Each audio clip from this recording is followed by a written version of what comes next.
La periodista Mabel Lara y el cineasta Johnny Hendrix se sentaron con Pacho de Rú a repasar cómo el racismo ha permeado sus vidas y cómo este está presente en nuestro conflicto. Y admiro inmensamente esos queridísimos pueblos de donde ustedes arrancan, del puerto, como decimos allá en el valle, y de Quibdó. Quisiera preguntarles un poco, empezando por ti, Mabel, ¿cómo enfrentaste en ese camino las dificultades que en este país te daba el venir del puerto y el encontrarte con el racismo tan hondo de Colombia? Yo creo profundamente que tiene que ver mucho con el origen y las raíces. Es decir, yo soy una mujer muy pegada a ese origen y a esa formación de casa de mamá, de papá, que me dieron la fortaleza, sobre todo el carácter. Y uno de los elementos o las herramientas más claves para entender uno cómo seguir avanzando es saber de dónde viene. Entonces, a veces para poder ser parte de, uno empieza a no reconocer ese origen, porque es mucho más fácil meterse diciendo, eh, es decir, como diciendo, no, pues yo soy un caso excepcional y yo estudié en la universidad y yo, pero cuando uno se convierte como en el discurso de tu vida, estar remarcando un poco para reconocer las dificultades de dónde vienes. Yo nací en un pueblo de negros, Puerto Tejada, Cauca, negros libertos que compraron su tierra y que fueron haciendo su historia. A veces cala muy mal, pero en uno cala muy bien, porque finalmente le recuerda siempre a uno de dónde se viene, o sea, cuál es la semilla. Y cuando esa semilla germina con triunfos personales o profesionales, uno siente la placidez de que se está haciendo un trabajo por uno, pero también por el lugar de donde viene. Entonces, a mí, si usted me pregunta qué pasó allí extraño, distinto, es carácter formado en mi casa y origen. Sabes que a mí me impresiona mucho que digas esto y quiero preguntarle igualmente a Johnny, y es que nosotros perdimos a nuestra compañera Ángela Salazar, una extraordinaria negra del Chocó que era la que llenaba con su fuerza y su alegría la vida de la comisión, era comisionada, murió por el coronavirus. Y ella nos enseñó una cosa, la fuerza de la familia entre ustedes, cómo se constituye el carácter, la creatividad, la forma como hay esas conexiones son tan profundas que qué lindo que Colombia incorporara la riqueza que ustedes desde la profundidad hondísima que tienen en las tradiciones afro nos aportaran. Pero yo quiero ir a Johnny sobre esto porque igual oí el otro día una entrevista y cómo en Pereira te tocó enfrentar cuando llegaste ahí la realidad del racismo nuestro y has tenido que acompañar a tu hijo en este proceso. ¿Por qué no nos cuentas cómo lo has vivido, Johnny? Bueno, pues yo realmente lo he vivido desde muy chico. Tuve la fortuna de tener un papá y una mamá como muy centradas en ese sentido. Sabían lo que se nos avecinaba, porque mi papá de alguna otra forma estudió en Bogotá, y sabía lo que se nos avecinaba. Yo tuve también la suerte de ser el menor de cinco hermanos. Entonces, como que lo que ya habían vivido con el mayor, con el siguiente y demás, lo termino heredando yo y termina siendo una educación muy fuerte en ese sentido. Mi papá siempre me decía, si tú quieres ser zapatero, te toca ser tres veces mejor que el otro. Te toca de alguna otra forma figurar con tu carácter, con tu personalidad. Te toca robarte el espacio, ganártelo, no te lo van a dar. Esto es, si normalmente para cualquier persona es una pelea llegar a algún lado, para ti va a ser una pelea rompehuesos. Entonces prepárate tanto física como mentalmente. Desde niño me estaban diciendo eso. Entonces yo llegaba al jardín infantil y básicamente el bullying que llaman, no me resbalaba un poco porque creo que el bullying ya lo estaba recibiendo en casa. Ya me lo estaban, de alguna u otra forma, me estaban entrenando y me estaban determinando para ello. Y desde allí creo que fue la educación de mis padres la que me fortaleció lo suficiente para entrenar en cualquier medio y asumir que la segregación, que la discriminación, que cada uno de estos ítems iba a aparecer y que yo tenía que tener el suficiente carácter para recibirlo, asumirlo y tratar de pasar por encima de cada uno de estos hechos. Oye, pero yo quiero preguntarles más, a ver, Mabel, tú cómo me... Perdónenme, yo me estoy metiendo mucho, pero yo quiero que hablen mucho más ustedes que yo, pero quisiera contarles esto. Pues yo vengo de una familia de Cali, dijésemos como de las familias de Cali, que fueron las familias tradicionales de la ciudad y que en alguna forma, pues, se colocaron en el centro de la ciudad, pero siempre el racismo entre nosotros fue muy profundo. A mí eso me da mucho dolor. Una familia, por supuesto, muy cristiana, muy católica, mi madre una mujer generosísima, mi padre también, pero siempre yo viví esa diferencia que nos pusieron en el lugar durísima hasta que me di cuenta de esa estupidez y era como si nosotros pertenecíamos a la gente de Colombia que se merecía particular respeto, las otras personas, los negros y los indígenas, no se merecían el respeto que nosotros nos merecíamos, como si fueran personas inferiores. Y que el orden establecido, para decirlo así, el orden cultural establecido era que cuidado que no les podemos dar a ellos, fíjese la cosa, y a ellas, fíjese la cosa tan dura, el mismo respeto que nosotros tenemos. Y, y esto era lo normal. Y esto, las muchachas que venían del puerto de Puerto Tejada, pues venían a trabajar en las casas, si querían, como venían las muchachas indígenas del Cauca, pero nunca se podían sentar a la mesa con nosotros. Y siempre se les miraba como personas, sí, como éramos cristianos y católicos, eran gente, si ustedes quieren, con la misma dignidad, pero un minuto, no, es distinto, juntos pero no revueltos, unas cosas durísimas. ¿Cómo sintieron ustedes? Porque eso está lleno de Ajá. sutilezas. El Ujú. racismo es una cosa llena de sutilezas y llena de detalles en que uno lo tiene que sentir muy profundamente. Mm. Yo lo que siento es que no se hace evidente, es decir, como es invisible y está como metido en nuestra cultura, uno lo naturaliza. Pero uno como mujer negra, en mi caso, uno sí lo siente y a veces tiene que hacer un doble ejercicio de pensarse, me lo estoy imaginando, porque es que además es la culpa del resentimiento, ¿no? Hay tan resentidos, ¿por qué se quejan? Si, ay, no, pues, ay, ya, todos somos iguales. Pues en la sociedad, lastimosamente, no lo somos. Eso es una mentira. No solo el trato o los comentarios típicos que hacen parte de nuestra cultura, sino los lugares a donde podemos llegar y hasta donde podemos aspirar, que yo en algún momento he llamado como los techos de cristal. Entonces, si se ha sentido, yo los he sentido tantas y tantas veces, y eso que yo digo, yo soy figura pública, digamos algo en televisión. ¿Cómo será la niña o el niño que no tiene la sombrilla que me ampara a mí como figura pública? ¿Cómo vivirá su vida? ¿Cómo viven las mujeres de Puerto Tejada, las que llegaron del litoral pacífico a vivir aquí en las zonas de invasión, a acompañar a sus esposos que se iban a cortar caña al Pacífico, llegaban allí? Ese trato de que no había otra posibilidad sino ser empleada, trabajar lavando baños. Pero venga, pero ¿qué otra posibilidad tengo yo? No, no tiene más posibilidades porque es lo que le toca. Pues, ¿por qué más? Y siempre uno piensa es en, yo digo, la bicicleta. Entonces, los de RUF nacieron con la bicicleta con las llantas infladas. A nosotros nos tocó nacer con las bicicletas con las llantas desinfladas. Y así es muy jodida la carrera. Porque aquí que inflemos la llanta, que podamos alcanzarlos ustedes y que podamos tener unas condiciones similares, van a pasar décadas de décadas de décadas. Entonces, sí está presente, se vive en todos los niveles sociales, las frases frecuentes que le dicen a uno como que, ay, no, pero deje de ser resentida, pero uno como que se cansa de hacerlo evidente en cada uno de los comportamientos de los demás hacia uno. El comportamiento de que te sigan recordando, solo eso, que eres negra, pero de hecho, no, solo ese ejercicio de que sigan marcando el color de tu piel, ya uno nota que hay una diferencia en el trato y en las formas de relacionarse con el mundo. A mí eso me parece tan duro, tan duro, tan duro y tan constructor de la violencia de Colombia, que es un punto que después quiero que tratemos. Esta infinita incapacidad de comprender la grandeza de ser diferentes en Colombia y la riqueza que nos damos unos a otros en las diferencias.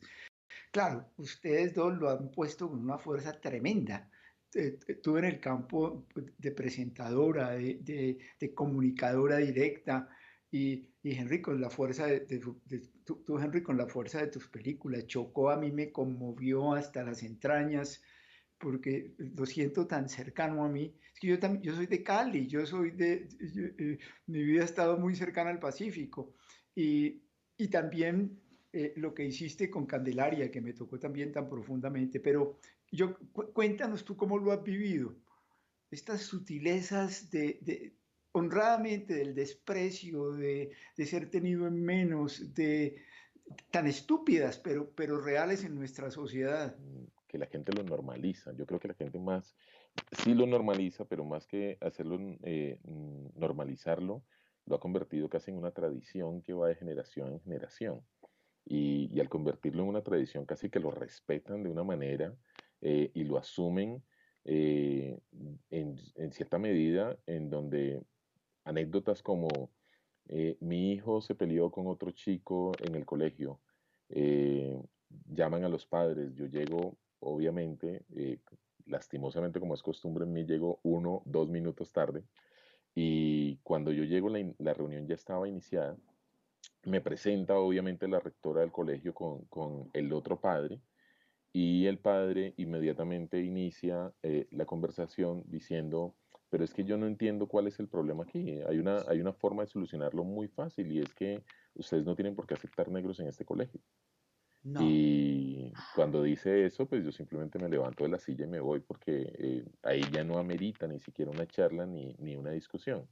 Entonces, como que creo que se ha convertido, es tan tradición para la gente en Colombia, para la gente en Latinoamérica, ver las cosas desde ese punto de vista, que ahí uno pierde la fuerza de educar, de tratar de transformar, de tratar de convencer, de, de, de enseñar que el mundo cambia, que el mundo cometió errores, que el ser humano cometió errores que nunca debió haber cometido.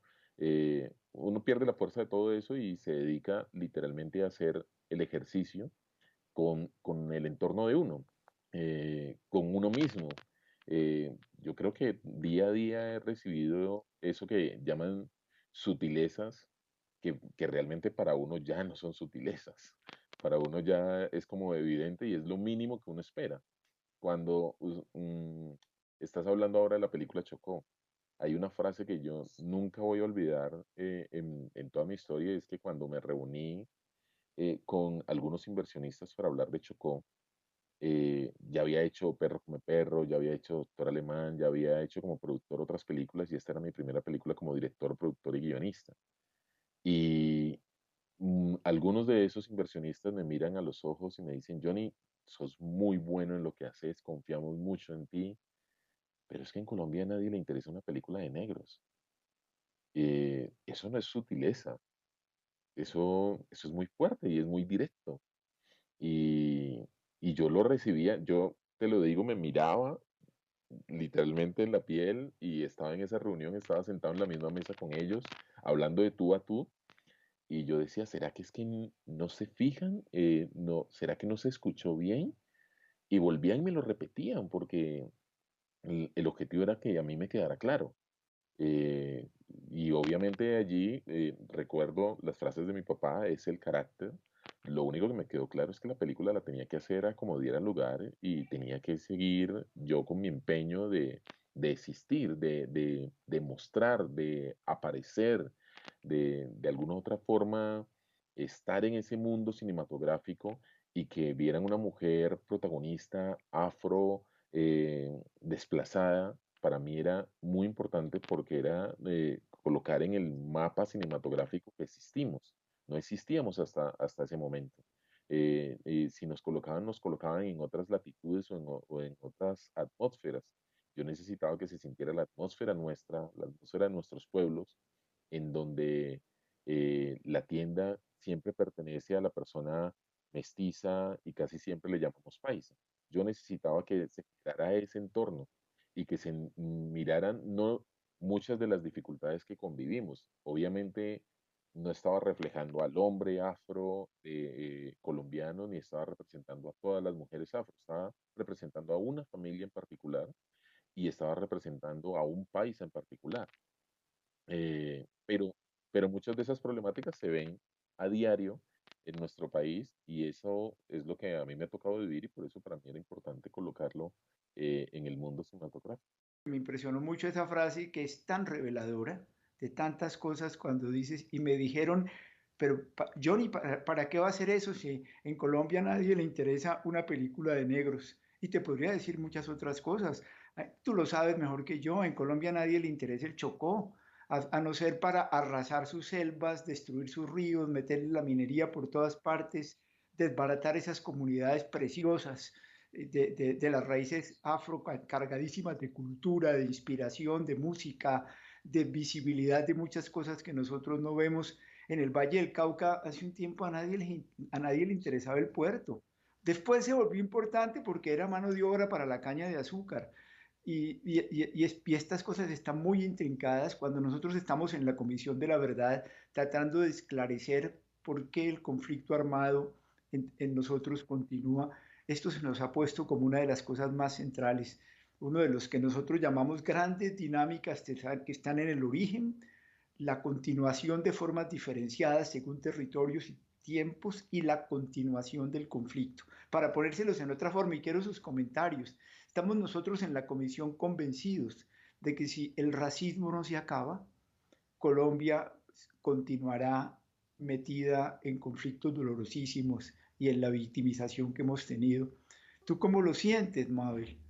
Pacho, es muy difícil porque si hasta nos han quitado cuántos somos, primero es un asunto de autorreconocimiento que han venido haciendo muy bien las organizaciones de base, que lo hicieron muy bien en el censo de 2005 y que de un tajo nos quitaron casi 1.300.000 afrocolombianos en el país, que nos quitan también la plata y los recursos para atender las necesidades más importantes. Entonces es ser invisibles, como que a nadie le importa y somos los mismos que seguimos hablando de los mismos temas, y cuando uno quisiera estar ya en otro debate, el debate, no sé, de la participación política, de la toma de decisiones, que el mundo está un poco en eso también, nosotros seguimos debatiendo sobre derechos humanos, lo básico, pónganle energía a esta gente en el puerto, en el Chocó, en Guapi, pónganle agua potable, háganle una vía, como que no le importara, como que es una ausencia y la sociedad en general no le interesa sino a los dolientes, a los que tenemos y nacimos, gracias a Dios, con esta pigmentación y que también tenemos parte de nuestro ejercicio, es un poco la misión de hacer visible lo invisible. Entonces, ¿cómo uno quitar el racismo en un país como el nuestro? Yo creo que poniendo luz y foco. Y en un conflicto tan duro hay que reconocer también y usted es experto en esto más que ha estado con las comunidades, pero también la diversidad del conflicto. Como por ejemplo en el tema de la tierra le siguen quitando hoy a los negros que han luchado mucho por la propiedad de la tierra. Hoy, después de firmar un acuerdo de paz, le siguen quitando sus territorios. O sea, pueblos sin tierra, pueblos errantes. Entonces, hay que quitar el racismo, sí, de todo el país, pero hay que hacer evidente también las condiciones en las que está y quitar los clichés. Eh, y es un asunto de derechos humanos, es un asunto que en el país no pasa por solamente a decir que así somos, sino que, oiga, hay una población que la está pasando mal, hay una pobreza multidimensional, hay unos niñitos que se están muriendo de desnutrición, hay un Estado que no le ha interesado históricamente, pero no le importa, pero también sabe que hay un ciudadano que hace caso omiso de eso, que le parece que esos, pues los negros cochinos, sucios, allá desordenados que viven allá en esas zonas al lado del río. Y con el paso del tiempo ese problema se está viniendo a las ciudades y todo lo que eso tiene. Hablar de racismo en el país es hablar de un asunto de derechos humanos en donde nos rajamos, en donde no lo hemos venido haciendo bien y parece, yo le digo que en eso, y me duele mi corazón, parece que la transformación no es ahora. Hay cambios chiquitos, goticas de agua que están cayendo en el río, pero falta muchísimo.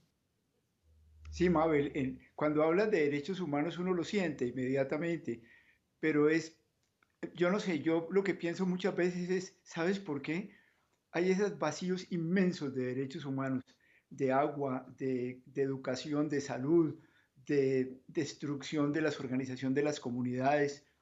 Y siento ese vacío de derechos humanos es porque hay una torpísima concepción en la sociedad, por lo menos histórica, en la historia, de que, excúsame lo que voy a decir, pero es que es así, de que la gente del Chocó es menos humana, es inferiormente humana, porque si uno los sintiera iguales y miembros de la comunidad nacional, uno no aguanta, uno dice, pero si son iguales de nosotros, tienen que tener igual agua potable, tienen que tener igual salud, tienen que tener educación. Pero una forma como uno se despega de eso como ciudadano y se queda tranquilo es, no, es que esos no son tan humanos como nosotros, lo cual es de una perversión cultural profundísima. Y no sé, Johnny, si tú no lo has sentido también en alguna forma y en una forma artística muy bella lo has dado a expresar. No, yo creo que la palabra humano es lo que estamos perdiendo en el mundo en general. Nos estamos deshumanizando, pero desde hace rato. Eh, Ahora bien, cuando se habla de la gente afro, de la gente indígena, pues obviamente los comentarios van más allá. Yo recuerdo el paro del Pacífico que en Buenaventura se vio fuertemente. Eh, a mí me tocó escuchar tanto a periodistas como a otras personas decir, pero ¿qué es lo que discuten? Si son los gobernantes de ellos los que se han robado el dinero. Yo no entiendo, mucha gente decía eso y creo, es muy fácil decir que es que algunos se han robado el dinero, pero entonces, ¿dónde están los entes que regulan o que son los que de alguna otra forma van y buscan quién es el culpable y le dan permiso de robar o no? Creo que la mayoría de esos entes vienen del centro del país y siendo el centro del país, pues de alguna otra forma hay una complicidad, hay una cosa allí de que el dinero no se roba porque sí. El dinero se roba creo que hay un mapeo y hay unos estatutos de cómo robarse el dinero en la política en Colombia y creo que las maestrías están dadas en los territorios afro y en los territorios indígenas. Y creo que viene con esa complicidad y casi que podría decirse que no es una complicidad, es una directriz que viene desde el centro del país. Prácticamente es cómo me robo el dinero para poder pagar los favores a otros.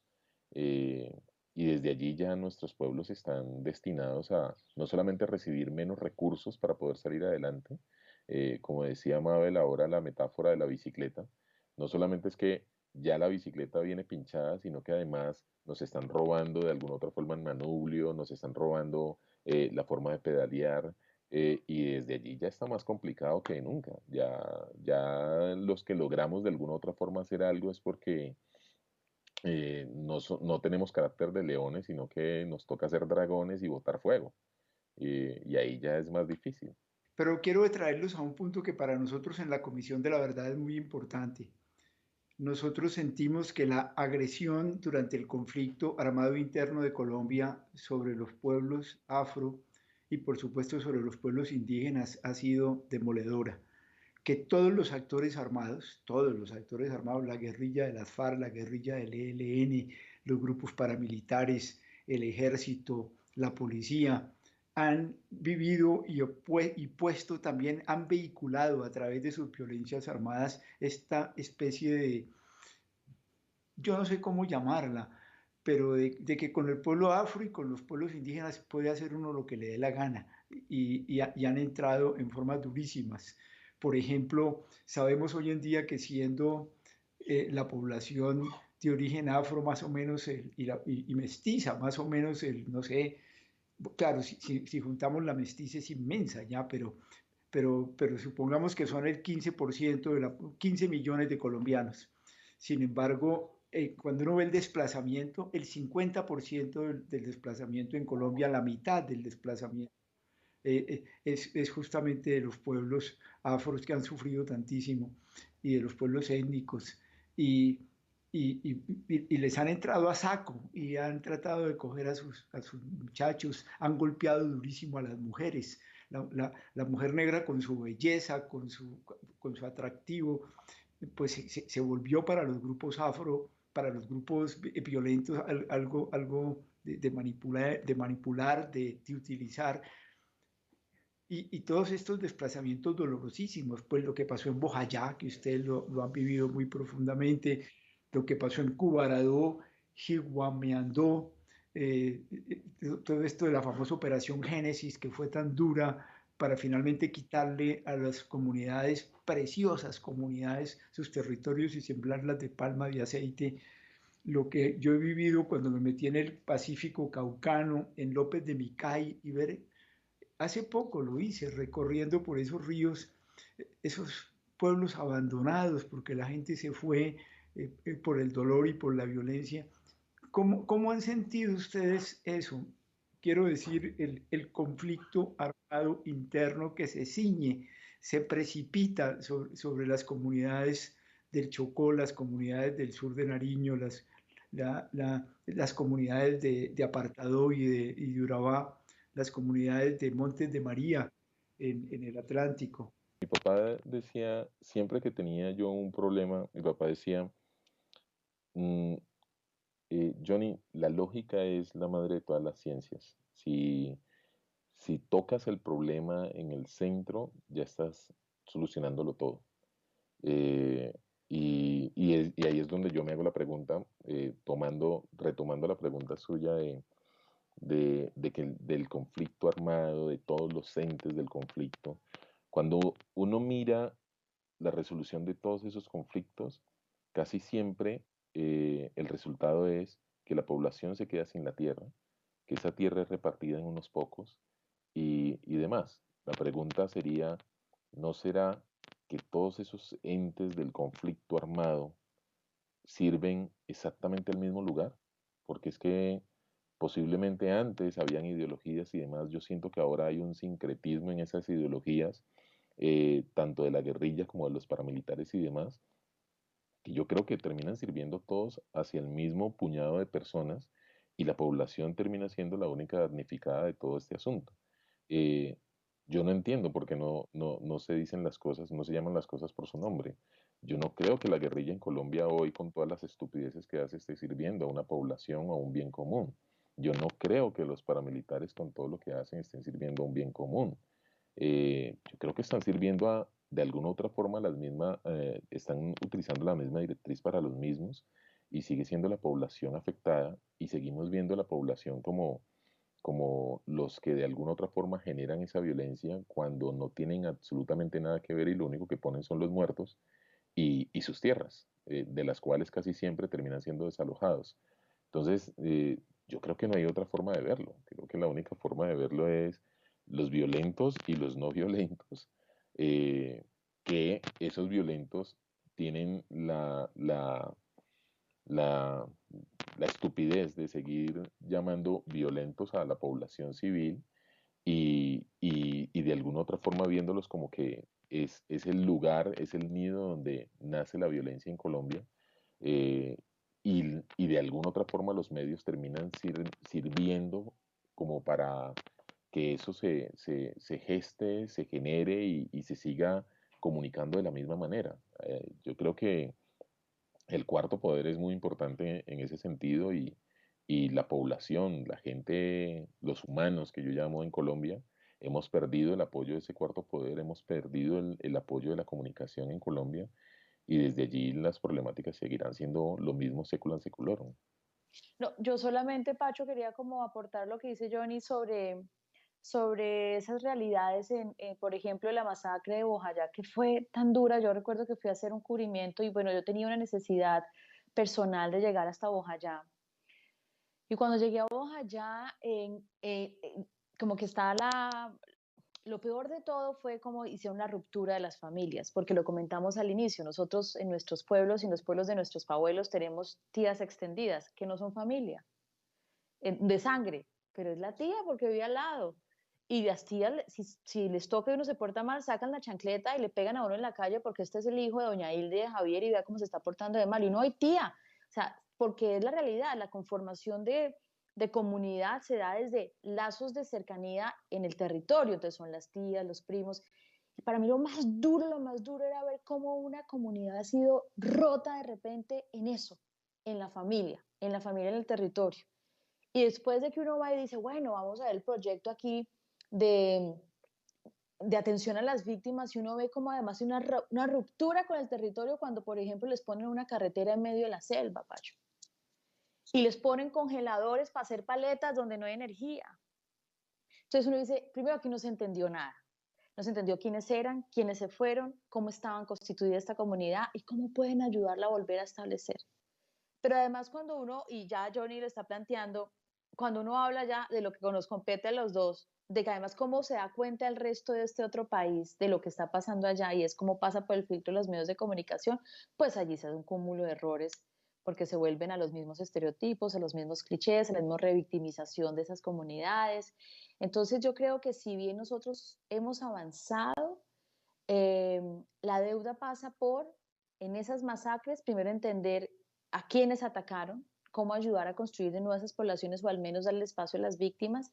Y en el asunto nuestro de Johnny y mío en los medios de comunicación también, y yo creo que aquí es, hay que poner un parlante a esa historia oficial, cómo se debe contar, que tampoco se ha hecho bien. Yo estoy convencido que nosotros lo que tenemos en Colombia es una ruptura del ser humano muy profunda, pero ruptura de arriba abajo. Es que es imposible que hayamos llegado a tener 9 millones de víctimas, más de 2.300 masacres, más de 7 millones de desplazados, más de 5 millones de hectáreas de tierra quitadas a los campesinos, los campos sembrados de minas antipersona. Ustedes lo están viviendo ahora en las playas del Chocó, las playas sembradas de minas. Es decir, todo esto y que una sociedad no reaccione y no salga a decir, esto no puede ser, esto entre seres humanos es insoportable, tenemos que rescatarnos como tales y en el corazón de eso, por supuesto, la ruptura de nuestra incapacidad de aceptarnos todos como iguales, como compañeros de camino, como dolientes juntos de todo lo que nos ha pasado. Todo eso muestra una A mí me ruptura del dijeron que ser humano.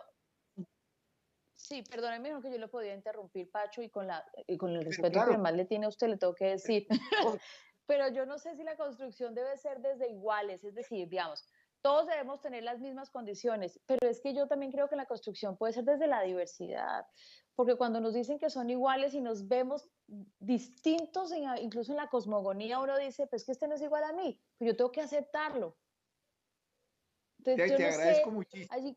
No, mm, te agradezco muchísimo la corrección. Quizás lo que yo quería decir es iguales en dignidad, iguales en el de acuerdo. respeto que nos, pero extraordinariamente grandes en la diferencia. Claro, tenemos que hacer un país que se apasione por la diferencia, que es extraordinaria. La diferencia de los tonos de piel, la diferencia de las tradiciones culturales, la diferencia de los mundos ecológicos, de las selvas y de las montañas y de los mares, la diferencia de política también, con todo respeto, que cada uno pueda tener la opción política que quiera, pero por favor que no nos matemos, por favor que nos De tratemos acuerdo. como seres de la misma dignidad. Te quise decir eso y te agradezco la corrección que me haces, por supuesto. Sería horrible justamente negar esa diferencia que es lo que nos enriquece. Sí, me impresiona mucho lo de la tierra y lo del territorio, eso sí créanme, porque sí, ha sido, nosotros trabajamos hoy en día en la comisión todo este análisis de vaciar el territorio de las comunidades que están ahí para podérselo apropiar para proyectos económicos y, y- y destruir los ríos. Pues no lo he visto con detalle en el Chocó de todo porque yo no conozco suficiente, aunque sobre todo he llegado tarde al Chocó únicamente y a los ríos del Pacífico. Pero recuerdo en la cordillera de San Lucas, que la conozco muy bien en el Magdalena Medio, donde viví hartos años. Cuando yo llegué allá, los ríos de la cordillera eran ríos transparentes, cristalinos, preciosos, donde uno podía ver el Boca Chico y podía ver el Bagre y las otras, y los veía a través del agua. Hoy en día, si ustedes van, son ríos reventados por la minería criminal de las retroexcavadoras, son realmente lodazales de mercurio, las comunidades que viven ahí no pueden ni siquiera eh, tener proteína del pescado, de pez, porque es peligrosísimo. Y creo que lo mismo está pasando en el Alto San Juan y en el Alto Atrato, y que eso es una cosa muy dolorosa. Proyectos económicos que no les importan las comunidades en esta violencia, en que, bueno, no sé cómo lo sienten ustedes eso. Como igualmente a mí me da mucha pena ver el Puerto Tejada, es que yo lo conocí de niño, yo soy muchísimo, pero muchísimo mayor que ustedes, entonces a mí me tocó el valle cuando el valle, el entorno de Puerto Tejada eran fincas de cacao y, y- y había muchos cultivos de maíz y las comunidades afro vivían esa vida tan linda de tradiciones muy hondas. Hoy en día eso es un mar de caña y Puerto Tejada está totalmente rodeado. Nacho, fíjese que hace rato hablaba con unos amigos y se burlaban de mí, y esto es un chiste además de nuestros pueblos negros, y me decían, ¿puerto de qué? Si eso no es un puerto ni es nada, pero yo defendía a mi pueblo y decía, claro que fue Puerto Cacaotero, claro que el río Palo y el río Paila por ahí llegaron, mis abuelos tenían amigos árabes que llegaban a vender telas a Puerto Tejada, y el cacao estaba ahí, hoy está pues inundado de monocultivo, eh, y y sabe que me duele a mí mucho, tal vez nosotros en el norte del departamento del Cauca, digamos a estas zonas más hacia Cali, Villarrica, Santander, Caloto, Puerto Tejada, no hemos tenido, pues claro, la violencia, las tomas, todo eso, pero hoy el flagelo más duro es la delincuencia y es la falta de oportunidades, y es la violencia que está metida en los muchachos de Puerto Tejada.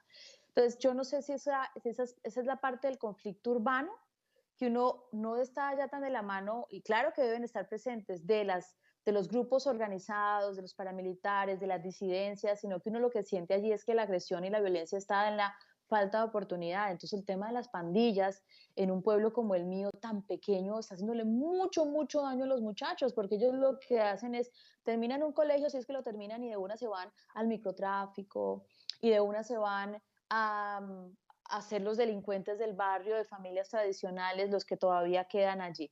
Puerto Tejada, de eso que era ahora, pues yo creo que el comercio se acabó. Yo creo que estos, nuestros negros, mis abuelos que por ejemplo traían el plátano, la papa de Guachené, del crucero de Gualí, de todo ese sector, pues eso, hay también allí una fragmentación. No es el mercado próspero de otras épocas, y las violencias son, yo no sé si unas nuevas, viejas violencias, pero las violencias son de falta de oportunidades, y evidentemente pues el narcotráfico que también está allí. Y uno de acá, que digamos ahora que yo estoy fuera, uno lo ve con mucho dolor, porque siente que es espiral, que se repite, que se repite, que se repite, y que los muchachos son generación perdida. Efectivamente.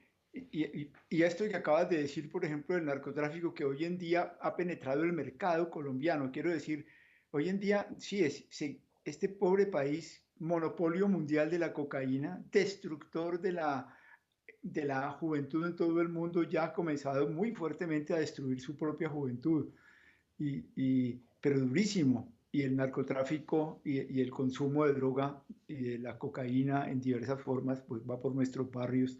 Es también uno de nuestros grandes dinámicas o patrones que hace la Comisión de la Verdad para tratar de comprender el conflicto, la presencia del narcotráfico entre nosotros.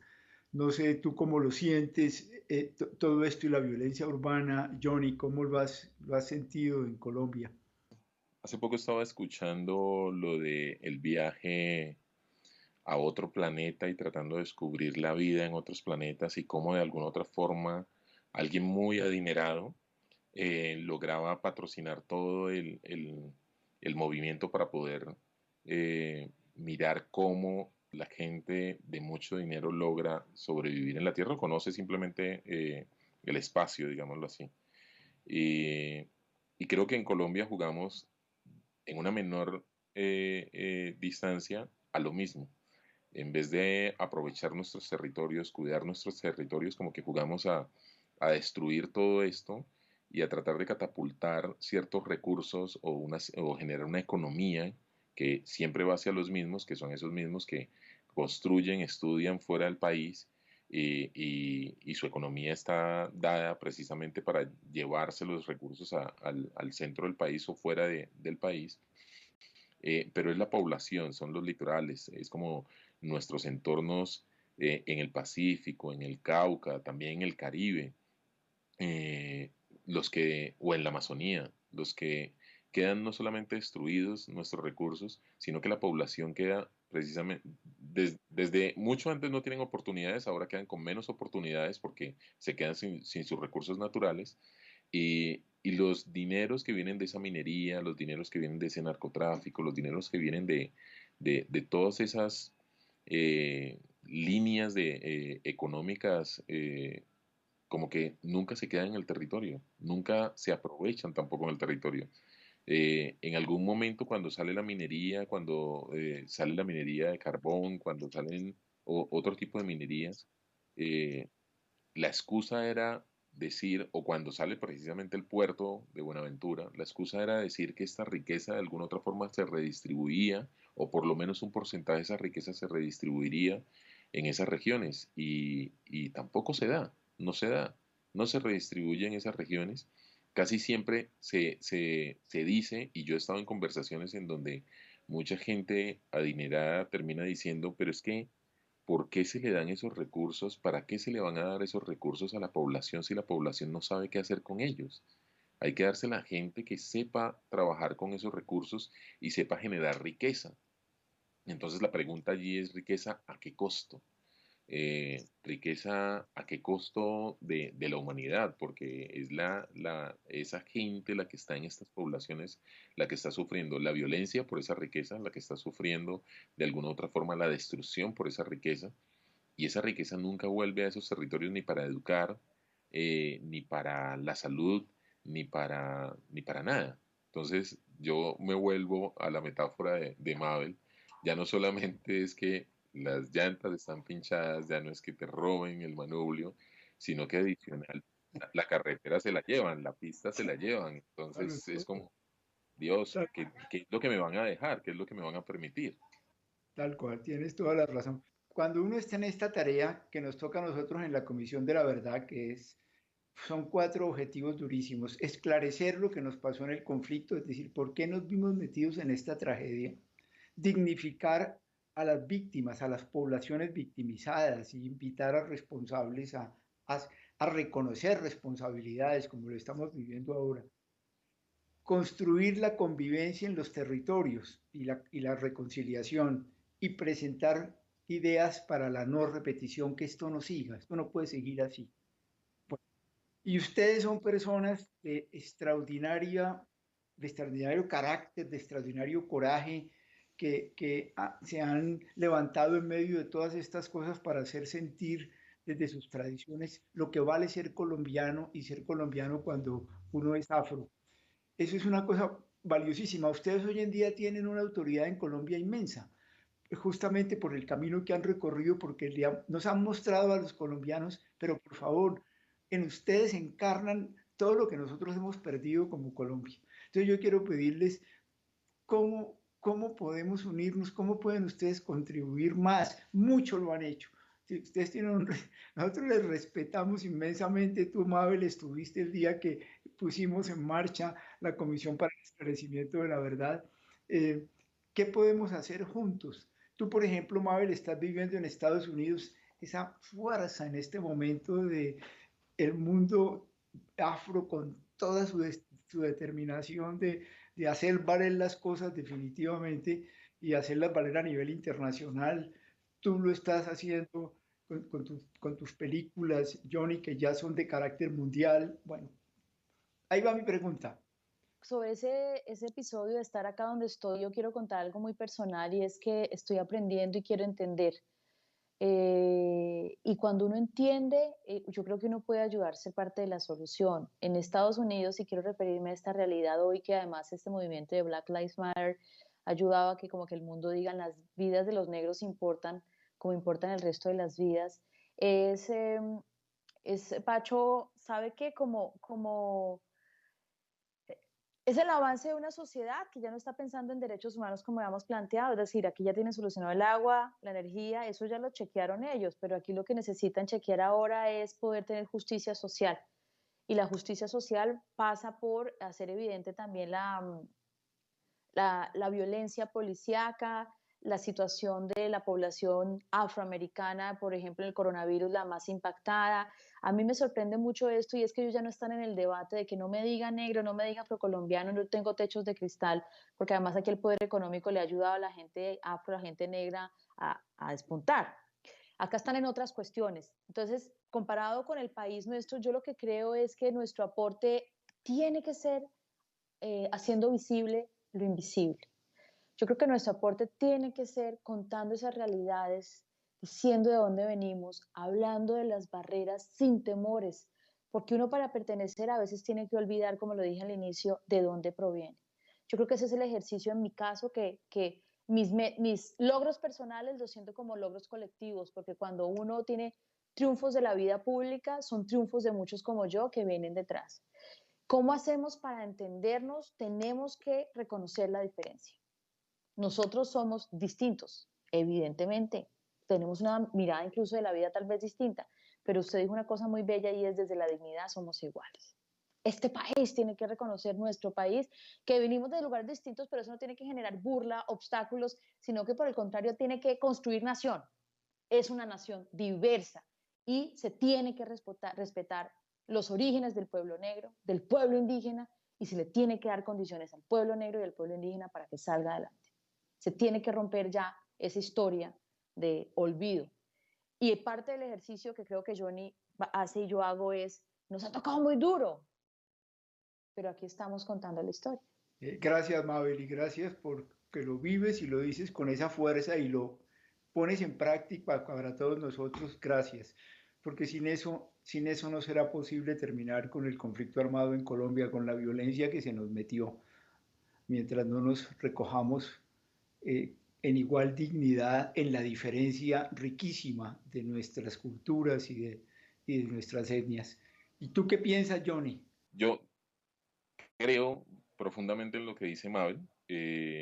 Nosotros, yo tengo una escuela itinerante de cinematografía y cuando vas a los territorios a enseñarles supuestamente a hacer cine y encuentras que el cine realmente termina siendo una distracción y que hay unos problemas más profundos y hay unas necesidades más profundas en cada uno de estos personajes, ya no quieres enseñarles a hacer cine, quieres enseñarles a difundir, a comunicarse, a gritar, a rugir, porque creo que el problema que tienen la mayoría de estas comunidades es precisamente eso, no solamente están invisibles, sino que además están silenciados.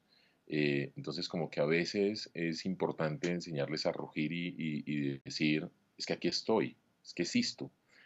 A pesar de que ustedes crean que no, yo existo, yo tengo mi dignidad y voy por ello, voy a construir algo en medio de la basura, en medio de, perdón la palabra, de la mierda, algo tiene que salir de aquí para mí. Y, y eso a mí me parece que es de las cosas importantes. Seguramente habrá muchas más, pero el existir, el poder decir aquí estoy, el poder de alguna otra forma participar, es creo que lo que más le hace falta a cada una de estas comunidades. Eh, claro, cada uno de nosotros lo hacemos a nuestra manera. Yo cada vez que algo me duele salgo a tratar de rugir. Cuando hicimos la canción y el video de quién los mató, literalmente era porque me dolía profundamente, más que hubieran asesinado a estos 5 chicos, es la manera como los asesinaron, pero la manera como en las redes sociales salieron a encontrarle valor al asesinato de estos chicos y cómo salen a desprestigiar sus vidas, a destruirlas sin importar el dolor de las madres. Eh, y allí nos estamos olvidando precisamente esto, la violencia de este país, la desigualdad de este país, lo que más ha dejado son a muchas madres, a muchas esposas, a muchas hijas, sin ese individuo que termina anclándoles ese amor paternal o ese amor de hijo. Son muchas madres de alguna otra forma desahuciadas o lastimadas en su corazón en lo más profundo, y esas madres son las que no tienen en estos momentos cómo gritar, cómo rugir, cómo decir algo, cómo sentar su voz de protesta a una violencia que nos está acabando y a una desigualdad no solamente racial, sino clasista que nos está marginando de todas las posibilidades de poder construir una Colombia distinta. Sí, Johnny, tienes mucha razón en lo que dices y por eso una de las cosas que nosotros quisiéramos y que sentimos en personas como ustedes es la posibilidad de movilizar a la sociedad para que, como tú dices, salga a gritar. Es decir, el día que todos los colombianos y colombianas en una forma muy fuerte realmente salgamos a gritar, no podemos seguir tolerando lo intolerable. Eso no puede seguir siendo así. Aquí tenemos que abrazarnos todos en nuestras diferencias y construir este país de una forma distinta, donde realmente nos sintamos humanos, donde realmente celebremos el ser distintos porque nos complementa y nos inspira y nos fortalece. Ojalá que podamos, fortaleciendo lo que ustedes nos significan y recogiendo lo que ustedes nos dan, realmente hacer una contribución para que nuestro país salga de esta situación tan dolorosa, para que los colombianos nos reconciliemos, para el futuro de los niños de ustedes y de los nietos de ustedes en Colombia.